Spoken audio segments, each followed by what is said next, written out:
Imagine a single book capable of shaking the foundations of society, igniting movements, and really challenging the status quo. It happens. And today, we're exploring exactly such a work. A book Time magazine recognized among the 20th century's 10 best nonfiction titles, right up there with The Diary of Anne Frank. We're talking about the autobiography of Malcolm X as told to Alex Haley, a truly powerful testament to an extraordinary life. And just the power of narrative itself. Yeah, his daughter actually affirmed his deep belief in language, its power as a catalyst for change. This book really is evidence of that. It takes you all the way from a childhood marked by turbulence, tragedy even, Right. through his time in the criminal underworld to this radical awakening, and then his emergence as, well, a compelling advocate for human rights. It's quite a journey. Now, before we really unpack this incredible narrative, we wanted to mention something new we're doing. It's designed to help you explore these kinds of ideas even further. Okay. Check out Mindful Moments over on our YouTube channel. We're using AI there to offer some really in-depth analyses of impactful books like this one. The idea is to spark your own reflection and critical thinking. Sounds interesting. A different way to engage. Exactly. So let's start at the beginning, his early experiences. His father's activism, for instance, which was deeply rooted in Marcus Garvey's ideas about Black independence. Right, that really shaped his upbringing in Lansing, Michigan. Though his father's preaching there actually led to threats from the Black Legion, so danger was present early on. And even inside their home, there were these, well, notable differences. You mean like the food? Yeah. His mother, being a devout Seventh-day Adventist, she avoided pork and rabbit. But his father, being from the South, enjoyed them. It's a small detail, but it hints at the different influences, doesn't it? It does. Then, of course, tragedy struck with his father's death. And the insurance company initially refused to pay out, claiming it was suicide. That must have hit the family hard. Absolutely. Yeah. Financially, it was devastating. The kids had to pitch in, raising and selling rabbits and muskrats to make ends meet. There's that detail about some white neighbors helping out, buying from them. Small acts of, perhaps, solidarity. Possibly. But the hardships just kept mounting. Eventually, the welfare authorities stepped in. And that intervention included questioning his mother's sanity simply because her religious beliefs meant she wouldn't cook pork. Which is just staggering, really. It shows the cultural incompetence, maybe even hostility they faced. Ultimately, it led to the family being broken up. Malcolm was placed in a detention home. Which, maybe surprisingly, turned out to be okay for him. He lived with the Swirlin family, had his own room for the first time. And he went to Mason Junior High, one of just a few Black students there. Yeah, but even in what seemed like a more progressive setting, racism still surfaced. You mean the incident with the teacher, Mr. Ostrowski? Exactly. Discouraging Malcolm's dream of becoming a lawyer while encouraging white kids with lower grades. That kind of thing leaves a mark. It's a clear signal about the systemic barriers he was already running into. It really crystallizes it, doesn't it? Yeah. It wasn't just one person's opinion. It reflected a whole system. And that fueled his later understanding, his critique of systemic racism. So then he moves to Boston to live with his sister Ella. A big change. Huge. And his first impressions of Roxbury's Black community were, well, a bit off. He saw them as affluent, educated. But later realized the limitations they faced, right? Despite appearances. Precisely.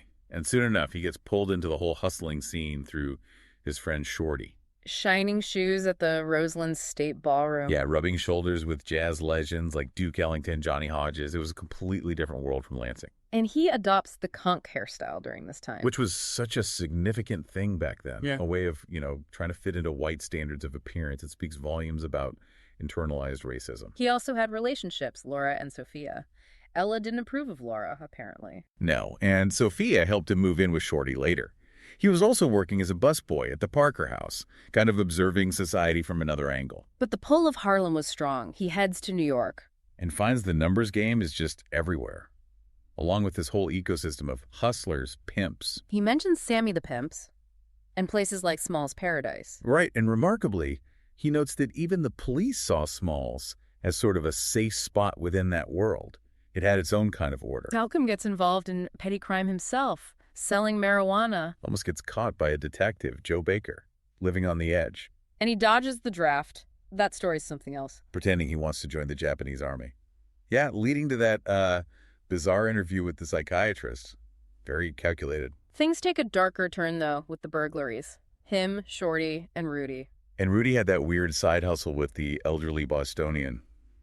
Adds a surreal touch, doesn't it? Totally. But the burglary that got them caught, he describes that moment of realizing he's trapped under the bed, unarmed. Yeah, sheer vulnerability. And then they found the evidence back at their apartment. And the bail difference, the white women involved, got much lower bail than Malcolm and Shorty. Stark illustration of the justice system's bias. It's right there in the numbers. He gets 10 years. Shorty's reaction to concurrent sentences is telling, too. Shows how out of their depth they were legally. Just completely unprepared for what hit them. And even in prison, his defiance comes through, refusing to eat pork. Which earns him the nickname Satan. He wasn't going to just blend in, even there. But prison is also where the transformation really begins, isn't it? Absolutely. It starts with his brother Reginald visiting, and then letters from his other siblings in Detroit. Telling him about the Honorable Elijah Muhammad and the Nation of Islam. Right. The teachings about the devil white man, the brainwashed black man. These ideas hit him like a ton of bricks. He compares it to Paul on the road to Damascus, a total revelation. It gave him a framework, an explanation for everything he'd experienced and seen. The doctrine of Mr. Jacob creating the white race, for instance. It offered a narrative of power and history. So he throws himself into studying, writing letters even to his old hustler friends. And improving himself. Methodically working through the prison dictionary to build his vocabulary, improve his handwriting. He reads constantly in the prison library. History, religion. The Parkhurst collection gets mentioned. He starts seeing patterns of white exploitation globally, like the opium wars in China. It broadened his perspective immensely. He joins the prison debate team, too. And it's interesting, he initially disliked black inmates sticking together. But Mr. Muhammad's teachings flipped that completely. Shows how powerful that ideology was in reshaping his thinking. He starts to understand the nation's view that the black convict is essentially preconditioned by society to see the white man as the devil. It's a powerful critique. Then his sister Ella visits, and Reginald shows up again, having walked all the way from Detroit. Incredible dedication. So upon parole, he heads to Detroit. Joins his brother Wilfred, and really immerses himself in the Muslim way of life. The greetings, Assalamu alaikum, wa alaikum salam. He's struck by the conduct of the Muslims he meets. Yeah, he contrasts it sharply with what he saw as the behavior of many black Christians at the time. It reinforced his belief in the nation's path. And Elijah Muhammad's core teachings become central to him: the blue-eyed devil, the brainwashing, the black man being mentally, morally, and spiritually dead. He rises quickly, becomes assistant minister of Detroit Temple No. 1. He's out there fishing, as they called it, trying to bring people into the nation. His speeches hit hard, talking about the history of slavery, rape, emasculation, things that weren't often discussed so openly. And he takes that conscientious objector stance against fighting in the white man's wars. He fully absorbs Mr. W.D. Fard's theology, Allah, Islam, black people in America as lost Muslims in hell. You also see hints of internal politics, like the jealousy towards Elijah Karim among some ministers. But Malcolm is just fiery, promoting Elijah Muhammad as the most powerful black man in America. Yeah, urging audiences to constantly see, to analyze the actions of the devil white man. They open a small temple. His sister Ella starts attending. That's significant. It shows the message is resonating, even within his own family. But he gets frustrated with the slow growth in Harlem.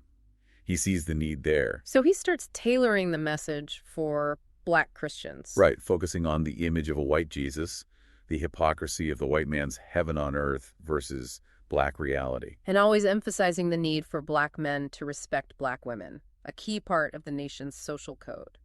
The nation's unique funeral service also apparently drew converts, though he later noted it wasn't quite Orthodox Islam.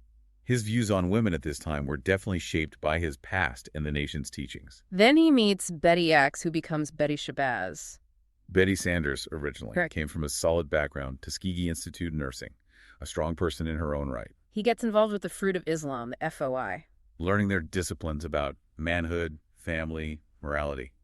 It was a very structured approach to rebuilding individuals and the community. His courtship with Betty was careful, not rushed. Very. And when they did marry, his brother Filbert apparently knew instantly just by looking at him. Mr. Muhammad announces the marriage, surprising many because Malcolm had kept his distance from the sisters before. Yeah, it signaled a real shift, personally approved by the leader.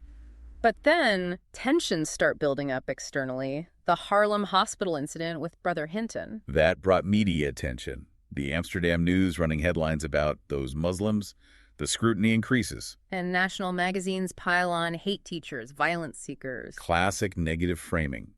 Malcolm saw it as part of the historical pattern, using house and yard Negroes to divide the community. He starts debating established black leaders, like a Bishop Chickenwing he mentions. Challenging their Christianity, questioning the nation's actual numbers versus its influence, direct confrontations. And he really feels the sting of the white press twisting his words. It becomes a constant battle. Though Mr. Muhammad told them not to publicly attack other black leaders, to maintain a facade of unity. Still, Malcolm goes on television representing the nation, even within that hostile framing. Then Dr. C. Eric Lincoln publishes The Black Muslims in America, Which kind of solidifies the Black Muslims label and focuses on the more critical aspects. Exactly. It shaped public perception quite a bit. But at the same time, the nation's rallies are getting bigger. Law enforcement starts taking notice, moving from dismissal to actual concern. Malcolm's role was often to warm up the crowd, prepare them for Mr. Muhammad's specific style and message. And Muhammad's speeches hammered on themes of fear, the legacy of slavery, black ignorance, and the absolute need for black unity. The nation was also doing practical work, like helping drug addicts, Yeah. emphasizing recognizing the problem and offering community support. And interestingly, more educated black people started joining. It wasn't just the dispossessed anymore. Which Malcolm contrasted with what he called token-integrated Negroes, those he felt sought white acceptance over community ties. He argued the masses just wanted basic human rights, respect.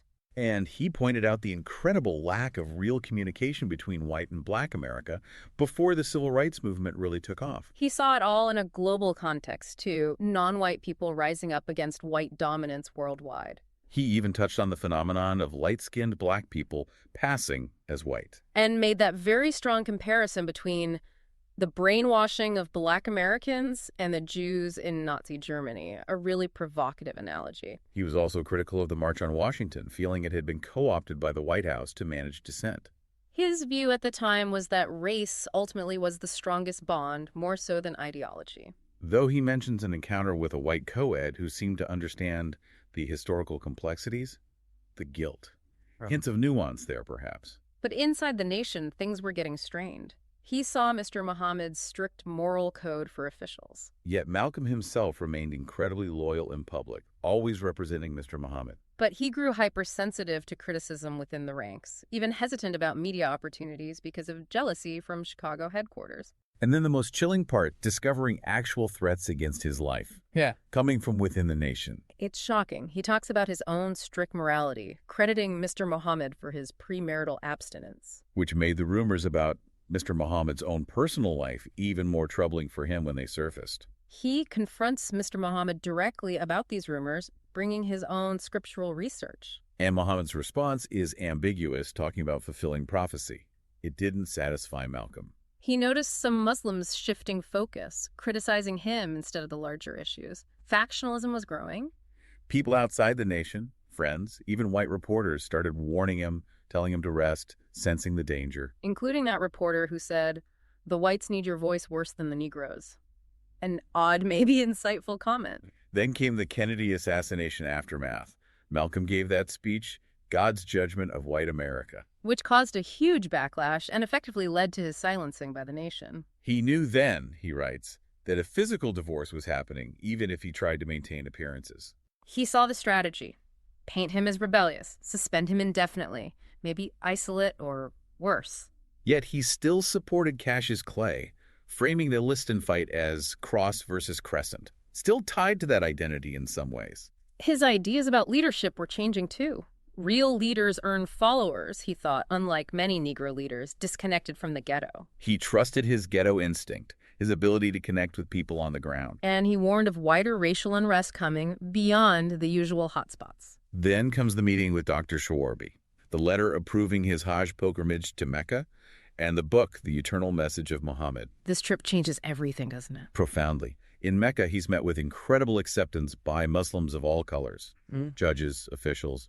It shatters his previous worldview. He describes the feeling of entering Iram, the sacred state. And feeling nervous about not knowing the Orthodox prayers. He was still learning. But seeing the unity, the diversity of the pilgrims, people from all races together. It was a revelation. He realized True Islam could potentially erase America's race problem, unlike the nation's separatist approach. He meets people he'd consider white in America, but without the white attitude, he says. It gave him new insights. He still blamed white racism for black animosity, but he saw hope, especially in younger generations. He takes his new name, El-Hajj Malik El-Shabazz. And he's treated as a state guest by Prince Faisal in Saudi Arabia. His stature is growing internationally. He meets Africans who share their own experiences of racism in the U.S. Prince Faisal tells him the black Muslims have the wrong Islam, encouraging him to learn Orthodox Islam, another push in his evolution. He encounters politically sharp young Africans, sees complex dynamics on the continent. Gets a good reception from the press in Ghana. People were interested in his transformation. Though he still faced accusations, like being a Rockefeller agent, old suspicions die hard. He attends that state dinner with the Chinese ambassador, sees films about China's support for the Afro-American struggle, the Algerian Revolution, broadening his anti-colonial perspective. But back in America, the press conference is hostile. Blood brothers, rifle clubs, the same old narrative. He starts talking more about Christianity's role globally, Islam's history of resisting white dominance. He's meeting with all sorts of people now, religious leaders, black people, white people, trying to build bridges. He recounts that conversation with the U.S. ambassador in Africa, who claimed not to see color there. Malcolm was likely skeptical. His views on Jewish involvement in civil rights become more complex, acknowledging help but questioning motives, pointing out instances of segregation. And he's cynical about both Goldwater and Johnson benefiting black Americans, disillusioned with mainstream politics. He talks very openly about his feeling that he'll die violently. And expects the white press will just label him with hate. He knew how he'd likely be framed. Yet he apparently had cordial interactions with individual white people, even those who disagreed with him. He used that analogy, joining a car going the wrong way, to try and steer the passengers right, trying to influence press. Yeah, but his new organization, the OAAU, faced internal issues due to his long trips abroad. Building something new wasn't easy. And then the final speech at the Audubon Ballroom, cut short by gunfire. Just tragic.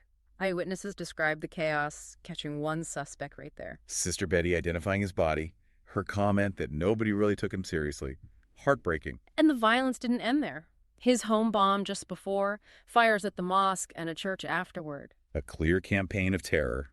Security was intense at the funeral home. Sister Betty's composure was noted compared to Jackie Kennedy. Thousands came to view his body. The inscription was simple, understated. International reactions were all over the map. Grief, anger, political condemnation, calls for revenge. Elijah Muhammad gave a defiant speech soon after. The divisions were raw. And Sheikh Ahmed Hassoun, arriving at the funeral home, a symbol of the wider Islamic connection Malcolm had found. Malcolm X's life, as captured so powerfully in this book, it really is a profound testament to transformation, resilience, that pursuit of truth. His journey gives you, the listener, so much to reflect on identity, justice, the power one voice can have. Absolutely. And we really encourage you to explore these themes more. You can check out Mindful Moments on our YouTube channel or listen to our other podcasts for more discussions like this. We've put a link to purchase this specific book in the show notes. Definitely worth reading if you haven't. Finally, we want to leave you with a thought to mull over. How much has your own view of the world been shaped by the narratives you usually hear? And what power might you find in actively seeking out different perspectives, alternative viewpoints? Something to consider. Please subscribe so you don't miss future discussions. Share this with someone who might find it thought-provoking. And if you're interested, grab the book using the link. Most importantly, keep thinking critically.